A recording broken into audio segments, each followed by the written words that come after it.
मंचमा उपस्थित नेपाली जनताको प्यारो पार्टी नेपाल कम्युनिस्ट पार्टी नेकपाका आदरणीय अध्यक्ष पुष्पकमल दाहाल प्रचण्डज्यू, पार्टीका वरिष्ठ नेता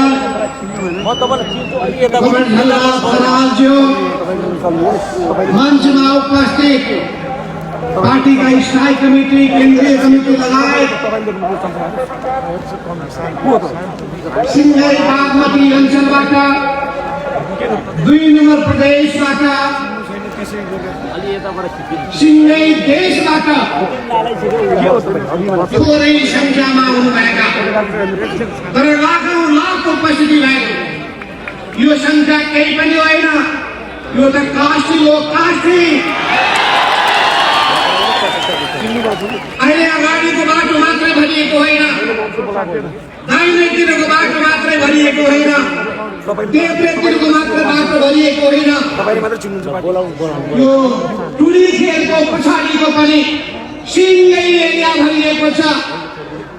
यसबाट थाहा हुन्छ जनता के चाहन्छन्।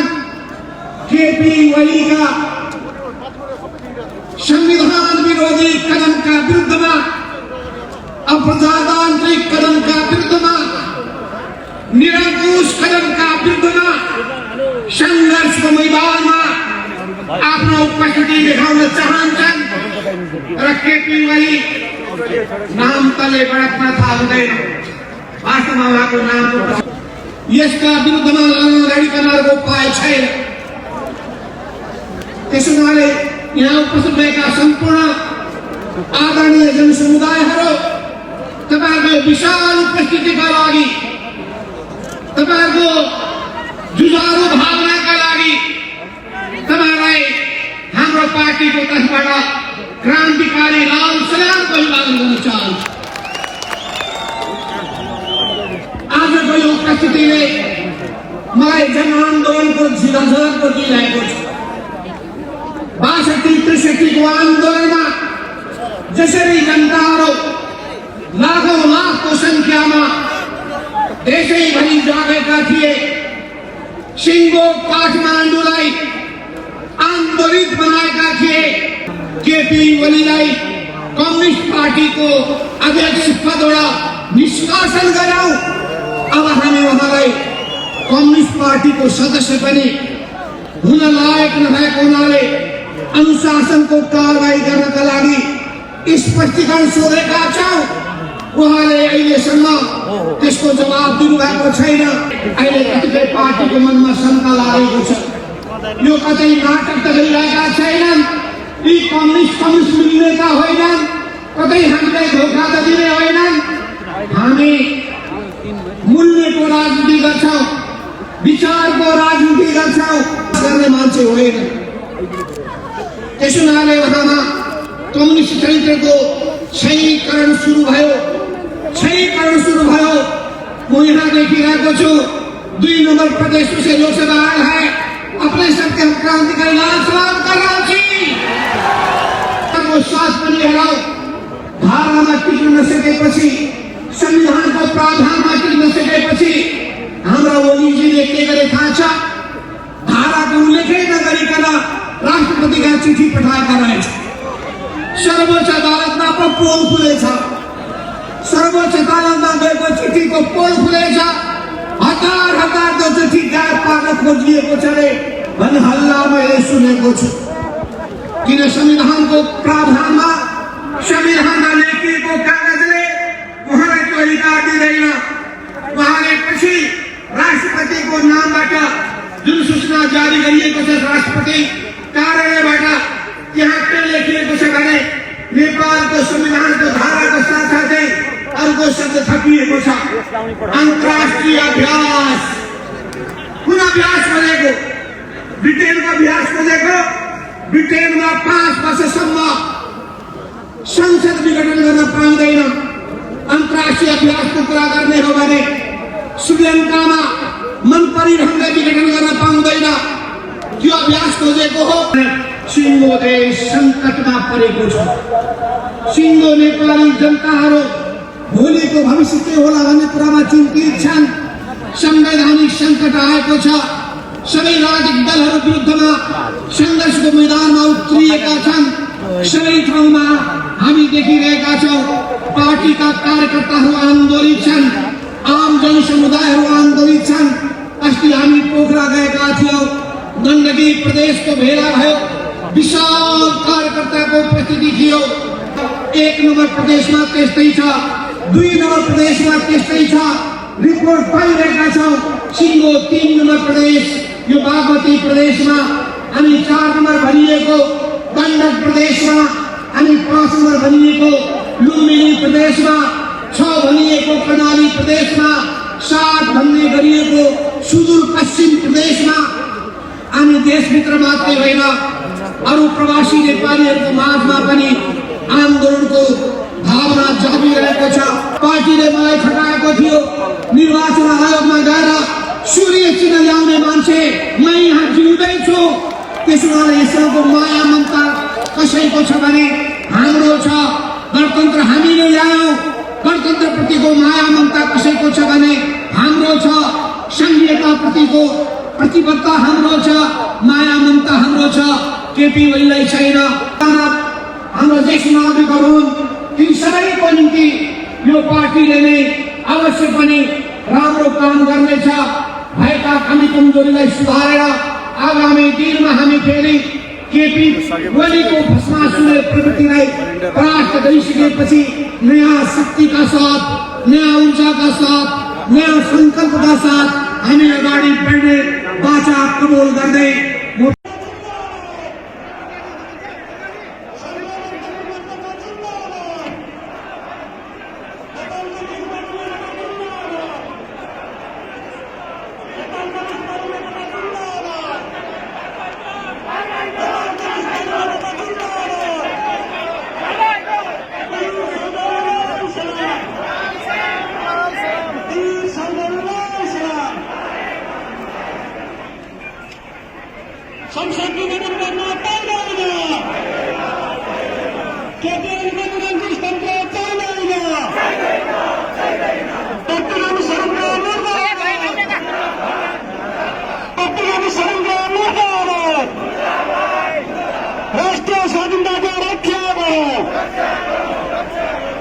जनप्रदर्शन र जनसभाका सभाध्यक्ष तथा हाम्रो संघर्ष समितिका संयोजक कमरेड, हाम्रो गौरवशाली पार्टीका आदरणीय अध्यक्ष तथा पूर्व प्रधानमन्त्री कमरेड माधव कुमार नेपाल, वरिष्ठ नेता तथा पूर्व प्रधानमन्त्री आदरणीय झलनाथ खनाल कमरेड, स्थायी समितिका सबै सहयोगका कमरेडहरू, केन्द्रीय समितिका कमरेडहरू र यो विशाल जनसभामा उपस्थित सम्पूर्ण कमरेडहरू र आदरणीय जनसमुदाय, सबभन्दा पहिले त म यस मञ्चबाट ऐतिहासिक जनयुद्ध र ऐतिहासिक जनआन्दोलनमा शहादत प्राप्त गर्ने सम्पूर्ण शहीदहरूप्रति हार्दिक श्रद्धाञ्जली व्यक्त गर्न चाहन्छु। सम्पूर्ण बेपत्ता योद्धाहरूप्रति हार्दिक सम्मान प्रकट गर्न चाहन्छु।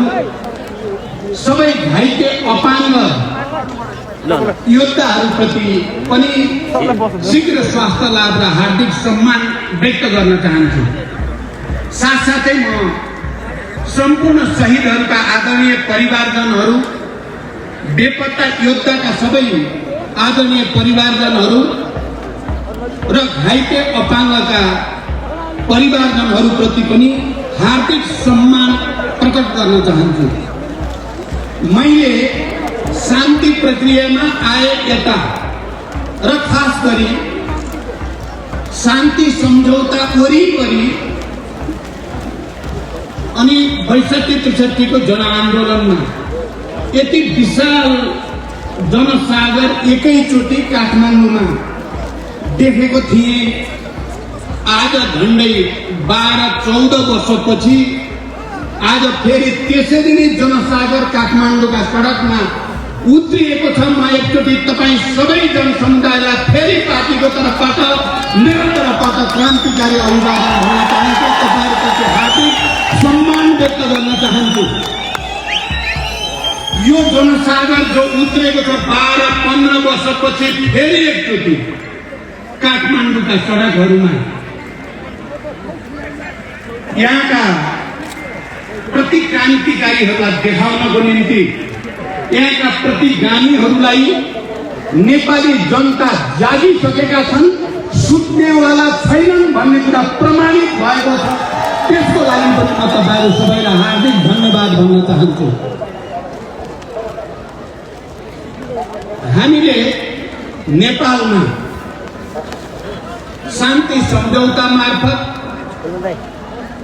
संविधान सभा मार्फत, संघीय लोकतान्त्रिक गणतन्त्रको घोषणा मार्फत र अनि संघीय लोकतान्त्रिक गणतन्त्र अन्तर्गत 3 तहको निर्वाचन सम्पन्न गरेर नेपाली जनता विश्वकै नजरमा निकै सम्मानित भएको महसुस गरेका थियौं।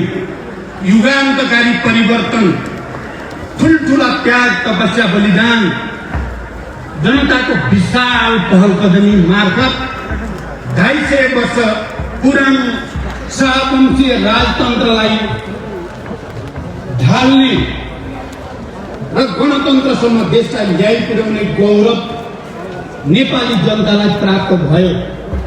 हामी पार्टी र नेताहरूले नेपाली जनताको त्यो ऐतिहासिक गौरवको नेतृत्व गर्ने अवसर हामीलाई प्राप्त भयो। हामी सबै सम्मानित भयौं, हामी सबै गौरवान्वित भयौं। विश्वले नेपाललाई नयाँ ढंगले चिन्यो। नेपाली जनता सबै खाले निरङ्कुशताका विरुद्ध, तानाशाहीका विरुद्ध, सबै खाले प्रतिगामी षड्यन्त्रका विरुद्ध एक ढिक्का भएर खडा हुन सक्छन्। उनले सामन्ती निरङ्कुशतावादीहरूको स्वर्गमा धावा बोल्न सक्छन्। तानाशाहहरूलाई घोडाबाट खसाएर त्यसका विरुद्ध फुटबल खेल्न सक्छन् भन्ने साबित भएको थियो। राजा महाराजाहरूका श्रीपेटहरूलाई झिकेर लात्ताले हान्न सक्छन् नेपाली जनताले भन्ने साबित भएको थियो। हामी सबै सम्मानित थियौं, हामी सबै गौरवान्वित थियौं। हामीले एउटा युगान्तकारी परिवर्तन ल्यायौं र हामीले त्यो परिवर्तन विद्रोह गरिरहेको, युद्ध गरिरहेको शक्ति र आन्दोलन, जनआन्दोलन, शान्तिपूर्ण जनआन्दोलन गरिरहेको शक्तिहरूको बीचमा निरङ्कुशताका विरुद्ध, सामन्ती तत्त्वहरूका विरुद्ध, तानाशाहीका विरुद्ध, नेपालका श्रमजीवी जनतालाई अत्याचार गर्ने शासकहरूका विरुद्ध एउटा संयुक्त मोर्चा बनाएर हामीले आन्दोलित भएका थियौं र काठमाडौँका सडकमा जनताको सागर उर्लेर त्यो ऐतिहासिक आवश्यकता पूरा गरेका थियौं। तर आज हामीले के चाह्यौं त अब हामीले सोच्यौं, अब हामीले देश निर्माण गर्ने बेला आयो। जब संविधान सभाबाट संविधान बन्यो, संघीय लोकतान्त्रिक गणतन्त्रको संविधान बन्यो, अब हामीले सोच्यौं हामीले अब सबै श्रमजीवी जनतालाई राहत दिने, बेरोजगार युवाहरूलाई रोजगारी दिने, देशमा अब फेरि कहिल्यै राजनीतिक अस्थिरता नहोस्, राजनीतिक स्थायित्व सुनिश्चित होस् भन्ने सोच्यौं र नेपालमा आर्थिक विकासको एउटा नयाँ अभियान सुरु होस्। नेपालमा अब सुशासनको, भ्रष्टाचार नियन्त्रणको, सबै जनताले समान रूपले न्याय पाउने अवस्था सिर्जना होस् भन्ने हामीले सोच्यौं। तपाईहरुलाई थाहा छ, हामीले वाम गठबन्धन गरिसकेपछिको चुनावी अभियानमा भनेका थियौं अबको दशक नेपालमा विकास र समृद्धिको दशक हुनेछ। हाम्रो पार्टी र गठबन्धन हामीले घोषणा पत्रमा लेखे जस्तै हामी सुशासन दिन प्रतिबद्ध हुनेछौं। हामीले भन्यौं, हामीले घोषणा पत्रमा लेखे जस्तै आर्थिक विकासको एउटा नयाँ युगतिर जानेछौं। हामी सामाजिक न्याय दिनेछौं। हामी यो देशका सबै उत्पीडित वर्ग, जाति, क्षेत्र, लिङ्ग, समुदाय, के मधेसी, के आदिवासी जनजाति, के दलित, के महिला, के मुस्लिम, के पहाडी, के हिमाली, सबैलाई समान न्याय दिनेछौं। राष्ट्रिय एकताको नयाँ उदाहरण हामी प्रस्तुत गर्नेछौं र समृद्ध नेपाल निर्माण, जसरी हामीले संविधानमा लेखेका थियौं, अबको राज्य समाजवाद उन्मुख राज्य हुनेछ भनेर हामीले भनेका थियौँ। त्यसै अनुसार समाजवादको आधार तयार पार्ने, राष्ट्रिय पुँजीको विकास गर्ने, निजी सहकारी र सार्वजनिक क्षेत्रको सहकार्यबाट एउटा सुन्दर समृद्ध नेपाल निर्माण गर्ने नयाँ युगको हामीले परिकल्पना गरेका छौँ। आदरणीय जनसमुदाय र पार्टीका कमरेडहरू, आज म तपाईँहरूको अगाडि उभिएर यो मञ्चबाट बोल्दै गर्दा हामीले ती सपनाहरूलाई गएको 3 वर्षमा पुरा गर्न सकेनौँ।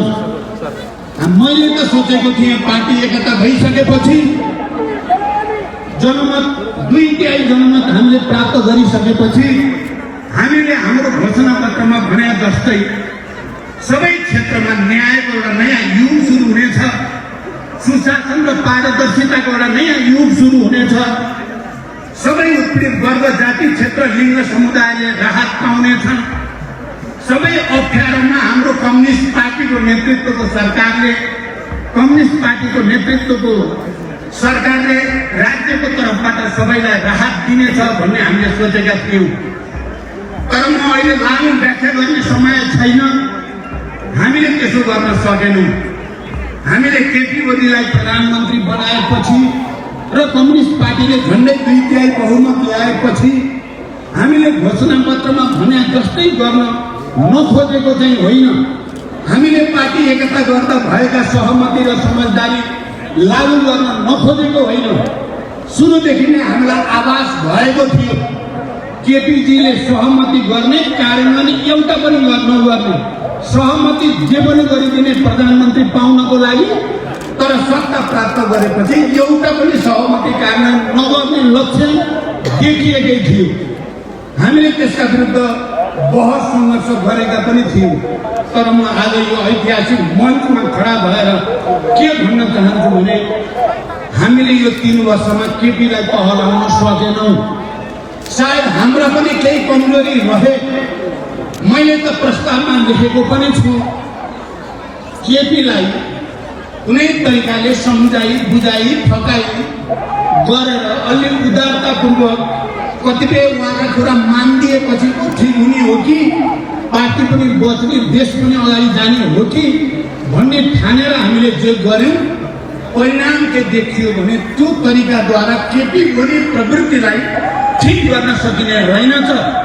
त्यसकारण हामीले कहीँ न कहीँ सुरुदेखि केपीको गलत प्रवृत्तिका विरुद्ध दृढतापूर्वक सङ्घर्ष गर्नु पर्थ्यो, गर्न सकिएन। म तपाईँहरूको अगाडि आत्मालोचित हुन चाहन्छु। आज आएर केपी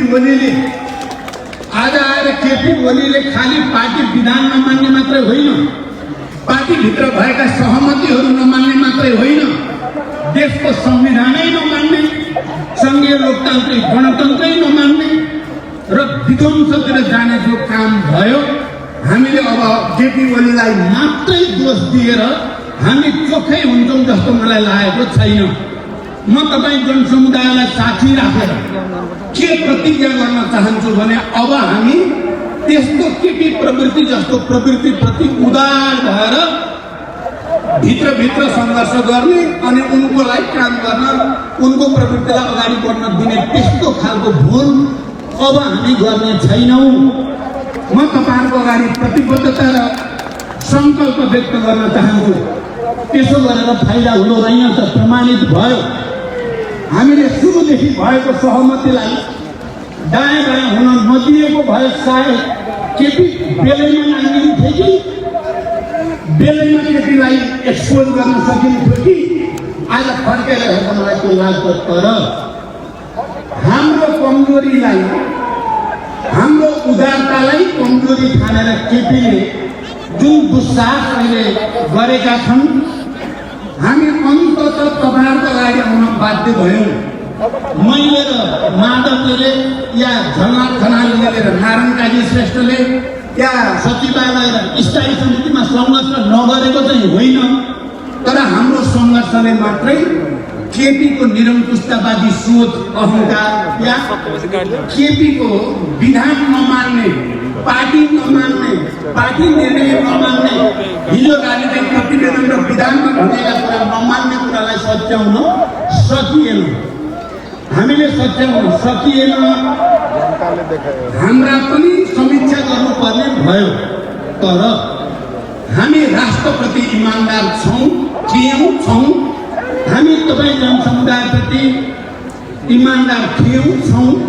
हामी तपाईँकै छोराछोरीको हैसियतले हामी गलत सम्झौता गर्नुभन्दा प्रतिगमनका विरुद्ध, प्रतिक्रान्तिका विरुद्ध जनसमुदायमा जानु, किनकि यो परिवर्तन जनताले ल्याएको हो। सङ्घीय लोकतान्त्रिक गणतन्त्र जनताको बलले आएको, हामी जनतामै जानुपर्छ भएर आज हामी फेरि तपाईँहरूलाई गुहार भन्न आएका छौँ। तपाईँहरूको यो अपार जनसागरले के साबित गर्यो भने नेपाली जनताको सैद्धान्तिक राजनीतिक जागरण, नेपाली जनताको चेतना, नेपाली जनताको प्रतिक्रान्ति विरोधी विद्रोही भावना घटेको छैन। जुनसुकै किसिमको प्रतिगमनलाई परास्त गर्नको लागि नेपाली जनता अहिले पनि उत्तिकै दृढ छ जति ६५-६३को जनआन्दोलनमा थियो भन्ने देखिएको छ। यस अर्थमा म तपाईँलाई फेरि सलाम भन्न चाहन्छु। आदरणीय जनसमुदाय, अहिले हाम्रो प्रधानमन्त्रीले गरेको संसद विघटन अलि गहिरो कुरा छ। मलाई यो व्याख्या गर्ने समय छैन। गहिरोमा के भन्न चाहन्छु, उनले संसद गर्नै नपाइने, संविधानमा हुँदै नभएको अधिकार प्रयोग गरेर विघटन गरेको संसद मात्रै होइन। आदरणीय जनसमुदाय, उनले विघटन गरे संविधानलाई, उनले विघटन गरे सङ्घीय लोकतान्त्रिक गणतन्त्रलाई। त्यति मात्रै होइन, सङ्घीय लोकतान्त्रिक गणतन्त्र र संविधान सभाको संविधान नेपालको ऐतिहासिक शान्ति प्रक्रियासँग पनि जोडिएको छ। केपी ओलीले शान्ति प्रक्रिया पनि विघटन गर्न चाहेका छन्। खबरदार केपी प्रतिनिधिहरूलाई शान्ति प्रक्रिया विघटन गर्ने, सङ्घीय लोकतान्त्रिक गणतन्त्र विघटन गर्ने, संविधान विघटन गर्ने तानाशाहहरूलाई नेपाली जनताले छुट दिने छैनन्। आजको यो विशाल उपस्थिति त्यसको प्रमाण हो। आज देशैभरि जुन जागरण जनतामा देखिएको छ प्रतिगमनका विरुद्ध, प्रतिक्रान्तिका विरुद्ध, निरङ्कुशताका विरुद्ध र तानाशाहीका विरुद्ध, यसले देखाएको छ नेपाली जनता शान्ति, संविधान, लोकतन्त्र, गणतन्त्र र अनि विकास र समृद्धिको निम्ति आज पनि त्यत्तिकै जागरुक छन्, त्यत्तिकै प्रतिबद्ध छन्। दोस्रो, तेस्रो म के भन्न चाहन्छु भने अहिले यो विघटनका विरुद्ध देशको कुनै पनि संविधानविद यो विघटन ठिक हो भन्ने मान्छे मैले चाहिँ देखाएको छु। के हिजोका पूर्व प्रधान न्यायाधीशहरू, संविधानविदहरू, कानुनविदहरू, लेखक, कलाकार, बुद्धिजीवीहरू, साहित्यकारहरू, नागरिक समाज, मानवाधिकारवादी, सबै सम्पूर्ण पत्रकारहरू, मिडिया जगत सिँगै यो प्रतिगमनका विरुद्ध खडा भएको छ। सिँगै राष्ट्र खडा छ। हिजो ६५-६३मा पनि नागरिक अगुवाहरूले खेलेको भूमिका इतिहासमा राम्रै स्थापित छ। अहिले पनि ती नागरिक अगुवाहरू यो प्रतिगमनका विरुद्ध खडा छन्। हिजो पत्रकारहरूले गणतन्त्रको पक्षमा, शान्ति प्रक्रियाको पक्षमा, शान्ति सम्झौताको पक्षमा र अनि संविधान सभाको पक्षमा पत्रकारहरूले खेलेको भूमिका इतिहासका अक्षरमा नमेटिने गरी लेखिएको छ।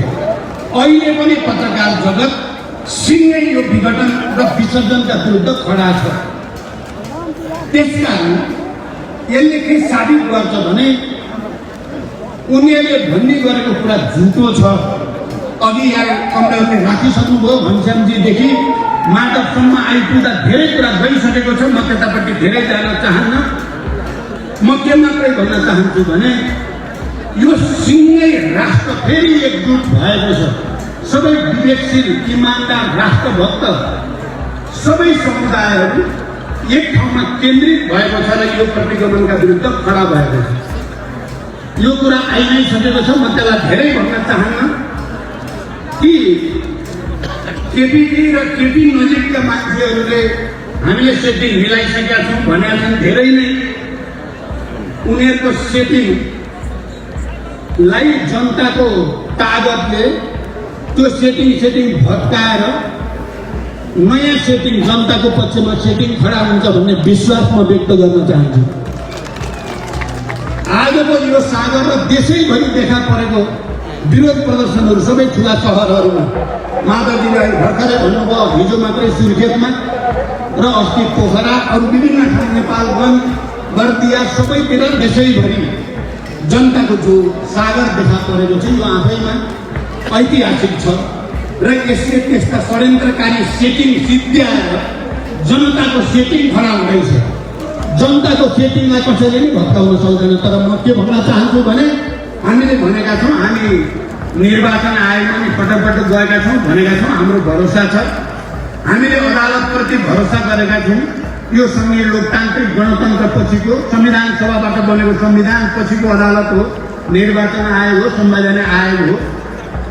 केपीको सनकको भरमा उनको निरङ्कुशतालाई कसैले पनि साथ दिन्छ भनेर हामीले भरोसा गर्दैनौँ। तर आज काठमाडौँका सडकमा उर्लिएको जनसागर हाम्रो अदालतले पनि राम्रै देखेको छ, देख्छ। हाम्रो निर्वाचन आयोगले राम्रै देखेको छ, देख्छ। किनभने कुनै पनि ऐतिहासिक फैसलामा जनताको मानसिकता के छ, मनोविज्ञान के छ, जनताको भावना के छ भन्ने कुरा पनि एउटा महत्त्वपूर्ण फ्याक्टर हुने गरेको छ। त्यसकारण यो फ्याक्टरले जनताको जित सुनिश्चित गरेको छ भनेर म भन्न चाहन्छु। अझै पनि अदालतका पूर्व प्रधान न्यायाधीशहरू, वकिलहरूले यो प्रतिगमन नै हो, संविधानमा हुँदै नभएको कुरा गरियो भन्दा तिनीहरूलाई गाली गर्ने, प्रधान न्यायाधीशहरूले वक्तव्य दिँदा तिनलाई गाली गर्ने, पत्रकारहरूले सत्यको पक्षमा लेख्दा तिनलाई गाली गर्ने, तिनलाई दबाब धम्की दिने। अहिले यो प्रदर्शनको सन्दर्भमा कर्मचारीहरू, पेसाकर्मीहरू सहभागी हुनेहरूलाई रिकर्ड राख्ने अरे केपी ओलीका साइबर स्यालहरूले, घनश्यामजीको शब्द, साइबर स्यालले रिकर्ड राख्ने अरे अनि कारवाही गर्ने भनेर धम्की दिएको मैले सुने। कर्मचारीहरू यहाँ खबरदार, कोही गयो भने को गयो जुलुसमा त्यसको रिकर्ड राख्ने अरे। अरू विभिन्न क्षेत्रमा काम गर्ने कर्मचारीहरू, पेसाकर्मीहरू, विभिन्न व्यवसायीहरूको पनि रिकर्ड राख्ने अरे। म यो मञ्चबाट केपी र केपीजीको निरङ्कुश गुटलाई चुनौती दिन चाहन्छु। गरेर देखाऊ, एउटालाई छोएर देखाऊ, एउटालाई छोएर देखाऊ। र म सबै कर्मचारी साथीहरू, तपाईँहरूले हिजो गणतन्त्रको आन्दोलनमा जसरी सडकमा निक्लेर पार्टीहरू, नागरिक समाजलाई साथ दिनुभयो र तपाईँ गौरवान्वित हुनुभयो। नडराउनुहोस्, तपाईँहरूलाई शिक्षित रौँ मात्रै हल्यो भने पनि त्यसको संरक्षण हामी गर्नेछौँ। भोलिको सरकार फेरि पनि जनताको सरकार हो, छिटै जनताको सरकार आउनेवाला छ। त्यो सरकारले कारवाही त केपी ओलीले त्यसको निरङ्कुश गुटलाई गर्नेछ, कर्मचारीलाई, वीरहरूलाई होइन। जो लोकतन्त्र र गणतन्त्रको पक्षमा, सामाजिक न्याय र समृद्धिको पक्षमा लडाइँ लड्नेलाई कारवाही, अनि संविधान ध्वस्त पार्ने, गणतन्त्र ध्वस्त पार्ने। उनको पछि लाग्ने देख्नु भएको छ नि अनुहार तपाईँहरूले। उनको पछि लाग्नु भने हिजो ज्ञानेका जो मान्छे छन् ती मान्छे दौडेका छन्। अहिले तपाईँले यो नि थाहा पाउनु भएको छ नि, केही हिजो पूर्व माओवादी भनेका फुट्ने, आउने जाने गरेका केही चाहिँ अहिले खरानी बसेर चिन्नै नसक्ने भएको छ। के ओरिजिनल केपीका चाहिँ साइबर स्याल भन्दा यी भगौडाहरू चाहिँ त यतिखेर खरानी बसेको देखेर मलाई त लाजै लागेको छ। त्यसकारण यो चल्नेवाला छैन। कर्मचारी साथीहरू, तपाईँ ढुक्क भएर अगाडि बढ्नुहोस्, हामी हिसाब राख्छौँ। केपीले राखेको हिसाब मिल्नेवाला छैन। केपीले राखेको हिसाबको केही अर्थ हुनेवाला छैन। जो निरङ्कुशताका विरुद्ध, गणतन्त्रका पक्ष लडाइँ लड्छ, महान त्यही हुन्छ। अहिले संविधानको पक्षमा, सङ्घीय लोकतान्त्रिक गणतन्त्रको पक्षमा जो लड्छ, महान त्यही हुन्छ।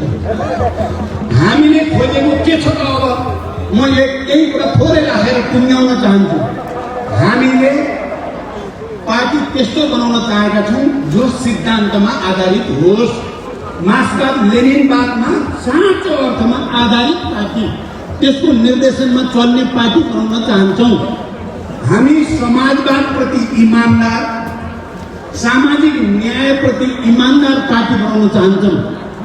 हामी जनवादी केन्द्रीयतामा चल्ने पार्टी बनाउन चाहन्छौँ।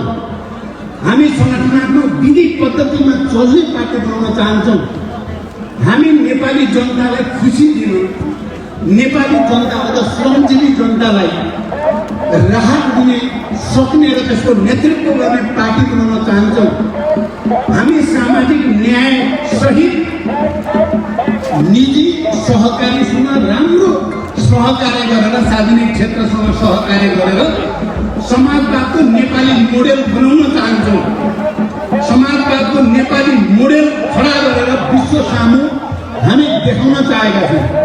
मैले जति बेला पार्टी एकताको प्रस्ताव लिएर, वाम गठबन्धनको प्रस्ताव लिएर तत्कालीन एमालेका अध्यक्ष केपी ओलीका गएको थिएँ, मेरो सपना एउटा नयाँ नेपाल, अब संविधान बन्यो, सङ्घीय लोकतान्त्रिक गणतन्त्र भयो, निर्वाचन पनि अब सम्पन्न हुन लाग्यो, अब चाहिँ देशमा राजनीतिक स्थायित्व बनाउने, विकासतिर लैजाने, कम्युनिस्ट पार्टीले नै केही गर्न सक्छ भन्ने विश्वास लिएर अग्रिम प्रधानमन्त्री केपी ओलीलाई दिएर गरे पार्टी एकता हो।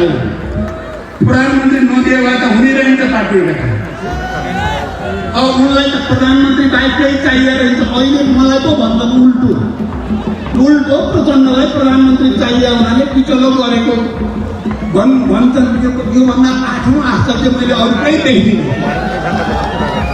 हिजो संविधान बनाउँदा होस् या, तर हाम्रो चिन्ता त यो देशलाई कसरी समृद्ध बनाउने, सुशासन दिने, नेपाली युवाहरूलाई कसरी रोजगारी सृष्टि गर्ने, उद्योग व्यवसाय फस्टाउने वातावरण कसरी बनाउने, राष्ट्रिय एकतालाई कसरी सुदृढ गर्ने, सबै जाति भाषा भाषी क्षेत्र समुदायलाई कसरी सामाजिक न्याय दिने, समावेशी समानुपातिक मान्यता अनुसार सबैको प्रतिनिधित्व सुनिश्चित गर्ने, हाम्रो त त्यहाँ चिन्ता हो। तपाईँहरूले घोषणापत्र हेर्नुभयो भने यिनै कुरा लेखिएको छ। तपाईँहरूले पार्टीको राजनीतिक प्रतिवेदन हेर्नुभयो भने यिनै कुरा लेखिएको छ। तपाईँहरूले विधान हेर्नुभयो भने यिनै कुरा लेखिएको छ। तर केपी ओलीले एउटो पनि पालन गरेनन्, न सिद्धान्तको, न राजनीतिको, न संगठनको, न विधिको, न विकासको, निर्माणको, रेलको र पानीजहाजको हवाई कुरा गरेका छ। यहाँ चाहिँ कोभिड-19 कोरोनाले आक्रान्त नेपाली जनतालाई सबैलाई मिलाएर संरचना बनाउनु भन्दा बेलुका बस्नेर त्यसैमाथि भ्रष्टाचार गर्ने र हावा कुरा गरेर नेपाली जनतालाई ठग्ने जो काम भयो, हामी त्यस्तो चाहँदैनौँ। मैले तपाईँहरूको अगाडि उभिएर नेपालभरि चुनावी अभियानको बेलामा भनेको छु, त्यो हामी अब जीवनको उत्तरार्धमा आइएको छ। 65-66 वर्ष पार भइसकेपछि त अब 8-10 वर्ष मात्रै हो हामीले सक्रिय जीवन बिताउने। मैले त भन्दा हिजो जनयुद्धको तयारी, जनयुद्ध, शान्ति प्रक्रिया, शान्ति सम्झौता, संविधान सभा, गणतन्त्र, यो सबैमा भूमिका खेल्ने अवसर प्राप्त भयो। लड्दै जाँदा धेरै क्षतिहरू भयो, धेरै शहीद भए, धेरै बेपत्ता भए, धेरै घाइते अपाङ्ग भए। गर्दै जाँदा आफ्नै घरभित्र पनि छोरा मरे, छोरी मरे। अब मेरो अगाडि के बाँकी रह्यो त जीवनको सपना भन्दा अब नेपाल र नेपाली जनतालाई सामाजिक न्याय दिने, समृद्धि दिने, नयाँ मोडेलको समाजवाद दिने मेरो बाँकी जीवन यसैको निम्ति समर्पित छ भनेको थिएँ। तर प्यारा दिदीबहिनी दाजुभाइहरू, यो केपी ओली भन्ने कस्तो जातका मान्छे फेला पऱ्यो भने उनलाई अहिले 1 नम्बर अपराधी नेपालको प्रचण्डै हो भन्ने लाग्छ र उनको मिसन उनको अहिले एकमात्र मिसन के भएको छ? राजावादीसँग मिलेर होस्, दक्षिणपन्थीसँग मिलेर होस्, जोसँग मिलेर होस् प्रचण्ड सिद्ध्याउने अनि माधवजी र मेरो बिचमा फाटो पार्ने अनेक खालका स्टेट केही छैन है। फाटो पार्ने अनेक षड्यन्त्रहरू भइरहेका छन्। मैले त्यो कुरा नजिकबाट हेरेको छु। माधवजीले भन्नुहुन्छ, आज पनि अर्को भाषामा भन्नुभयो, उहाँ मैले बालुवाटारमा पुछल सिधा गर्ने केपीजीको पुच्छर सिधा गर्ने भनेर तेल लागो भने तर अब त्यो पुच्छर किनरी सिधा हुने थिएन, सिधा भएन पनि। त्यो काम हामी सबैले पनि गर्न खोज्यौँ, हुने कुरा थिएन। त्यसका अन्ततः यो प्रवृत्तिका विरुद्ध सङ्घर्ष गर्नुको अर्को कुनै विकल्प थिएन र यो सङ्घर्ष गर्न हामी तपाईँहरूसँगै आउनु पर्थ्यो। तपाईँहरू बिना यो सफल हुने कुरा थिएन। हामी एकजना नेता मात्रै पुरा गर्न सकेनौँ।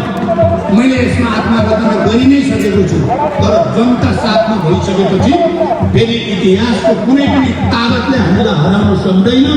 यो कुरा पनि पटक पटक प्रमाणित भएको छ। मैले अहिले यो प्रतिगमनका विरुद्ध आवाज उठाउने सबै जनसमुदायप्रति हार्दिक बधाई र धन्यवाद दिन चाहन्छु। र यो प्रक्रियामा यो प्रतिगमनै हो, यो असंवैधानिक नै हो, यो अलोकतान्त्रिक नै हो, यो स्वेच्छाचारी नै हो, यो निरङ्कुश नै हो भनेर आवाज उठाउने सबै संविधानविद, पूर्व प्रधान न्यायाधीशहरू सबैप्रति पनि म यो मञ्चबाट आवाज प्रकट गर्न चाहन्छु। यो प्रतिगमन नै हो, यो देशलाई भड्कारामा हाल्न खोजेकै हो, एउटा अराजकताको भुमरीमा लान खोजेकै हो भनेर निरन्तर लेख्ने, बोल्ने, छाप्ने सबै पत्रकार साथीहरूप्रति पनि म हार्दिक धन्यवाद ज्ञापन गर्न चाहन्छु। र यो विशाल जनप्रदर्शनहरूलाई अनुशासित र व्यवस्थित बनाउन सहयोग गर्ने सबै सुरक्षाकर्मी सबैलाई पनि म धन्यवाद भन्न चाहन्छु, किनकि उहाँहरूले अहोरात्र खटेर यसलाई शान्तिपूर्ण, व्यवस्थित र अनुशासित बनाउन मद्दत गर्नुभएको छ। म उहाँहरू सबैलाई पनि धन्यवाद भन्न चाहन्छु। ती सबै कर्मचारी र कर्मचारी तन्त्रमा काम गर्ने सबै मित्रहरूलाई पनि म धन्यवाद भन्न चाहन्छु, जसले केपी ओलीको दबाब, धम्की र प्रलोभनलाई सिचोलेर त्यसको दबाब र धम्कीको अगाडि नझुकिकन यहाँ उपस्थित हुनुभएको छ र चुनौती दिनुभएको छ। म उहाँहरूलाई पनि पार्टीको तर्फबाट धन्यवाद भन्न चाहन्छु। हामी के देख्छौँ भने कोही पनि नेपाली जनता, कोही पनि बुद्धिजीवी, सांस्कृतिक कर्मी जसले यो शान्ति बनिरहोस् भनेर प्रतिगमनका विरुद्ध आवाज उठाउनु भएको छ, ती सबै कलाकर्मी, साहित्यकार, नागरिक समाज, मानवाधिकारवादी सबैलाई पनि म यो मञ्चबाट धन्यवाद दिन चाहन्छु। अहिले माधवजीले भने जस्तै म समेत बसेर हामीले लिडरहरूले सुनेका छौँ, पत्रकार र केही सम्पादकहरूले हामीलाई तपाईँहरूले खालि केपीलाई गाली गरेर मात्रै हुँदैन भन्ने कुरा हामीले राम्रोसँग महसुस गरेका छौँ। हामीले हाम्रै कमजोरीको पनि समीक्षा गर्नुपर्छ। हामीले आफूलाई सच्याउने कुरालाई पनि महत्त्वको साथ लिनुपर्छ भन्ने कुरा, त्यो प्रतिबद्धता म फेरि दोहोऱ्याउन चाहन्छु। मलाई के विश्वास छ भने यो देशमा फेरि युद्ध होस्, फेरि हिंसा होस्, फेरि अराजकता होस्, फेरि आतङ्कको स्थिति बनोस् भन्ने कसैले पनि चाहेको छैन। सम्मानित सर्वोच्च अदालतका हाम्रा सम्मानित न्यायाधीशहरू कोही पनि यो देशमा फेरि द्वन्द्व, फेरि अराजकता, फेरि हिंसा चाहनुहुन्छ भनेर म कल्पना पनि गर्न सक्दिनँ। तर यदि केपी ओलीको निरङ्कुश, केपी ओलीको स्वेच्छाचारी कदमलाई सही ठहर्याउने काम भयो भने म त अब फेरि युद्धमा जाने कुरा पनि छैन, फेरि हिंसाको कुरा पनि छैन। शान्तिपूर्ण बहुदलीय प्रतिस्पर्धामा कमिटमेन्टको साथ 3-3वटा चुनाव हामी लडिसक्यौँ। यहाँ म त्यो भाषा मेरो छैन, शान्तिपूर्ण नै हो। यदि त्यसो भयो भने शान्तिपूर्ण रूपले यसरी नै जनता, लाखौँ लाख जनता निरन्तर सडकमा अपिल गरेर भए पनि गल्ती सच्याउने, निरङ्कुशता सच्याउनेमा त मेरो निरन्तर प्रयास भइ नै राख्छ। तर त्यस्तो केपीको निरङ्कुशतालाई प्रोत्साहित गर्ने काम भयो भने नेपालको शान्ति प्रक्रिया डिरेल हुन्छ भन्ने मलाई ठुलो चिन्ता छ। म बडो गम्भीर शब्दमा म सबैलाई अपिल गर्न चाहन्छु, यो देशलाई बर्बाद हुने बाटोमा हामी कसैले कुनै कारणले पनि उहाँले भूमिका नखेलाउँ। धेरै ठुलो मूल्य चुकाएर नेपालमा सङ्घीय लोकतान्त्रिक गणतन्त्र र शान्ति प्राप्त भएको हो। लोकतन्त्र र शान्ति प्राप्त भएको हो। स्वयंसेवक अभिव्यक्ति अब लिडरसिप ठिक हुने बित्तिकै मलाई विश्वास छ हामी म र माधवजी अहिले अध्यक्ष भएको र यी हजारौँ लाखौँ कार्यकर्ता भएको यही पार्टीले समृद्ध सामाजिक न्यायसहितको नेपाल बनाइ छाड्नेछ। म त्यो विश्वास पनि व्यक्त गर्न चाहन्छु र कसैले पनि अराजकताको साक्षी बन्ने छैन भनेर विश्वास व्यक्त गर्न चाहन्छु। र अन्तिममा म कहिलेकाहीँ केपीजी अलिक ठट्टा मजाक बढी गरेको कुरा मैले भनेको पनि अलिअलि कहिलेकाहीँ विवाद पनि हुने गर्छ। मैले एउटा कुरा भनेको छु हाम्रो नेपालीहरूको संस्कार र संसारभरिको मानिसहरूको पनि संस्कार हो। विवाद भयो जम्ती जाने भयो भने हाँसी मजाक हुन्छ, नाचगान हुन्छ, बाजा गाजा हुन्छ, रमाइलो गर्दै गइन्छ।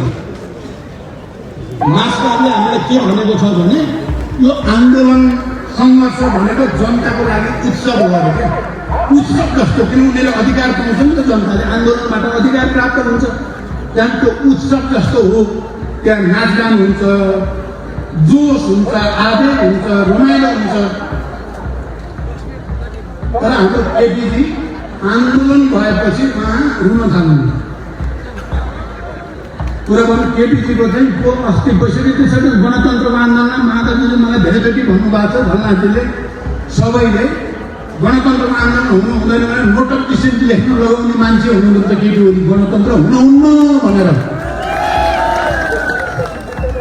आन्दोलन भयो भने चाहिँ त्यसको विरुद्ध खडा हुनुपर्छ। संहिताको त अहिले विरोधै गर्नुभएको छ। भाँटिदिन्छु कुर्सी भत्काइदिन्छु सबै भन्नुहुन्छ। अब त संविधान भत्काइहाल्नु भयो। अनि जब घरमा कोही मर्छ बाबा छोराछोरी कोही त गाउँ टोल नै शोकमग्न हुन्छ। सबैले एकअर्कालाई ढाडस दिन्छन्। केपीले पानी टेरेको त्यो बेलामा हाँस्नु उहाँलाई हाँसो आउँदो रहेछ। अहिले संविधान आइसियुमा छ। मर्ने हो कि बाँच्ने भएको छ उहाँ चाहिँ हँसाउँदै हिँड्नु भएको छ सबैलाई। हामी स्तब्ध भएका छौँ, संवेदनशील भएका छौँ। राष्ट्र के हुने हो, जनताको भविष्य के हुने हो, संविधान गणतन्त्रको भविष्य के हुने हो भन्ने हामी चिन्ता गरेका छौँ। उहाँ चाहिँ ठट्टा मजाक कमेडी प्रहसन गरिराख्नु भएको छ। मान्छे यो उल्टो खोपडीको मान्छे नेपालमा कसरी अब हेर्नु एउटा विचित्र उहाँले यो जनयुद्ध भनेपछि सुन्न पनि नचाहने एक नम्बर मान्छे उहाँ हुनुहुन्थ्यो पहिला। तर पछि अब शान्ति सम्झौता भएपछि त अलिकति मान्नु होला कि भन्ठानेको त एकतापछि पनि त्यो जनयुद्धको शहीदलाई सम्मान गर्ने कार्यक्रममा एकचोटि पनि उहाँ जानुभयो। माधवजी जानुभयो, झलनाथजी जानुभयो, एमाले सबै नेताहरू जानुभयो। केपी कहिले पनि जानुभयो। मैले त्यसलाई ठुलो नोट गरेको थिएँ। अनि घाइते अपाङ्गहरू यहाँ माइती घर मण्डलामा अनसन बस्दा जाडोमा या गर्मीमा खुमलतार गएर अनेक गरेर ऋण सापट खोजेर मैले बेला बेलामा राहत दिएँ। सरकारलाई मैले पटक यी घाइते अपाङ्गको उपचार हुन पर्यो। पहिला खाइपाइ आएको त्यो मासिक भत्ता पनि खोजिदियो त यो सरकारले त झन्। अब त्यो गृह प्रशासन पनि सबै केटीले चाहिँ हुने त्यही मान्ने छ। मैले धेरैचोटि भन्दा कोही कतै तेलपुच्छा लागेर उल्टो मासिक भत्ता खोसियो। घाइतेको उपचार गर्ने कुरालाई पुरै व्यवस्था गरियो। अहिले पार्टी विभाजन गरेपछि र आफू अल्पमतमा परेपछि मैले कहिलेकाहीँ सोचेको क्या ती घाइते अपाङ्गलाई हेर्न पर्दैन भन्ने यही देखियो। कति हटाइ गर्नु नि कति सकेको जालले गर्नु नि कस्तो दिमाग हो। कालीबहादुर खाम खोइ अरे कालीबहादुर खाम खोइ रे। त्यो कालीबहादुर खाम बिचरा आफैले केही गरे त होइन। उसको मुद्दा चाहिँ ठिक ढङ्गले हल होस् भन्नको लागि 10-11 वर्षदेखि म लगातार लागेको छु। उनलाई परेको गाह्रो साह्रो हेर्न मैले लगातार बल गरेको छु। अहिले त कालीबहादुर तपाईँलाई त प्रचण्डले हेर्दैन। जनमुक्ति सेनाका कमान्डर जसलाई मैले 10 वर्ष स्कुलिङ गरेर हुर्काएर माया गरेर विकास गरेर एउटा ठाउँमा पुर्याएको ती मान्छेहरू चाहिँ अब केपीले संरक्षण गर्ने रे। आमाको दुध चुसेर भएन, बाउको धुलो। यो लागामा त अरू हुन्छ नि। प्रचण्डले जनमुक्ति सेना नहेर्ने रे केपीले। त्यसो भएर जनमुक्ति सेनाका सबै कमान्डर, योद्धा, घाइते साथीहरू भ्रमित नहुनु होला। तपाईँको रगत, पसिना र बलिदानले नेपाललाई सङ्घीय लोकतान्त्रिक गणतन्त्र बनाउन ऐतिहासिक भूमिका खेलेको छ। इतिहासको स्वर्णिम अक्षरमा तपाईँहरूको नाम लेखिसकेको छ। त्यसलाई कालो पोत्ने काम हामी कोही नगरौँ। त्यसमा कालो पोत्ने काम नगरौँ। म यो अपिल पनि गर्न चाहन्छु र सबैलाई फेरि एकचोटि प्रतिगमनका विरुद्ध, असंवैधानिक र अलोकतान्त्रिक निरङ्कुश कदमका विरुद्ध एकजुट भएर अगाडि बढ्ने सबैलाई फेरि धन्यवाद दिँदै र हामी एउटा नयाँ पार्टी बनाउने, नयाँ समाज र समृद्ध समाज बनाउने, नयाँ राज्य बनाउने सङ्कल्प सहित यो आन्दोलनलाई सफलताको बिन्दुमा लान अपिल गर्दै म बिदा हुन्छु। धन्यवाद। अभिवादन।